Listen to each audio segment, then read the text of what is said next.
Hi friends, welcome to ஹெல்லூஸ் kitchen. இந்த வீடியோவில் பட்டாணி குருமா எப்படி வைக்கிறதுன்னு பார்க்கலாம் வாங்க.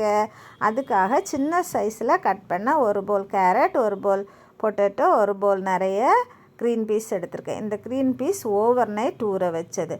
அதில் உப்பு சேர்த்து நல்லா வேக வைக்க குக்கரில் ஒரு 3 விசில் வந்தால் போதும், வச்சாச்சு. இப்போ அந்த டைமில் நம்ம மசாலா ரெடி பண்ணிடலாம். துருவி வச்சுருக்கிற 4 ஸ்பூன் தேங்காய், கொஞ்சமாக மஞ்சள் பொடி, அப்புறம் சிக்கன் கறி பவுடர் 1/2 ஸ்பூன் சேர்த்தாச்சு. சிக்கன் கறி பவுடர் சேர்க்குறதுனால வாசனையாக இருக்கும்மா. இப்போல் அரைச்சி எடுக்கணும். இங்கே பாருங்கள் எப்படி அரைச்சி வச்சுருக்கிறேன்னு சொல்லிட்டு.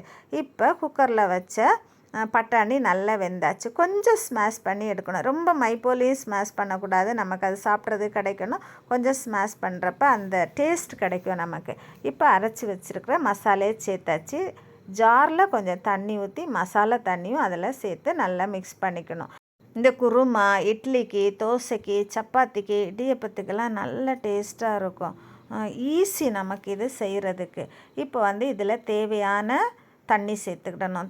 உப்புமே இந்த ஸ்டேஜில் சேர்த்து நமக்கு எவ்வளவு கன்சிஸ்டன்சியில் வேணுமோ அதுக்கேற்றாப்பில் சேர்த்து கொதிக்க வைக்க வேண்டியது அடுப்பில்.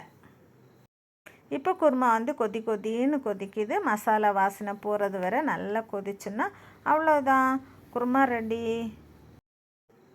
பிள்ளைகளுக்கு இந்த குருமா ரொம்ப பிடிக்கும். ஏன்னா குருமாவில் யூஸ்வலாக நம்ம ரொம்ப காரம் சேர்க்குறதில்ல. நானுமே இதில் காரத்துக்காக எதுவும் ஸ்பெஷலாக சேர்க்கல. இப்போ குருமா ரெடி ஆயாச்சு. மல்லியில் தூவி இறக்க வேண்டியதான். இப்போ நான் இந்த ஒரு கண்டெய்னருக்கு மாற்றிட்டேன். இப்போ தாளித்து கொட்டணும். தாளிப்புக்காக ஒரு கண்டெய்னரில் நம்ம ஆஸ் யூஷுவல் பண்ணுற மாதிரி தாளிச்சிட்டு இதில் கொட்டிட வேண்டியதான். இப்போ சூப்பரான எம்மியான அடிப்பொலியான ஒரு குருமா டிஃபனுக்கு ரெடி ஆயிடுச்சு. நீங்களும் வீட்டில் செஞ்சு பாருங்கள். இந்த வீடியோ பிடிச்சிருந்தால் லைக் பண்ணி ஷேர் பண்ணுங்கள். நம்மளுடைய சொந்தம் தொடர சேனலை சப்ஸ்கிரைப் பண்ணுங்கள். தேங்க்யூ, பாய்.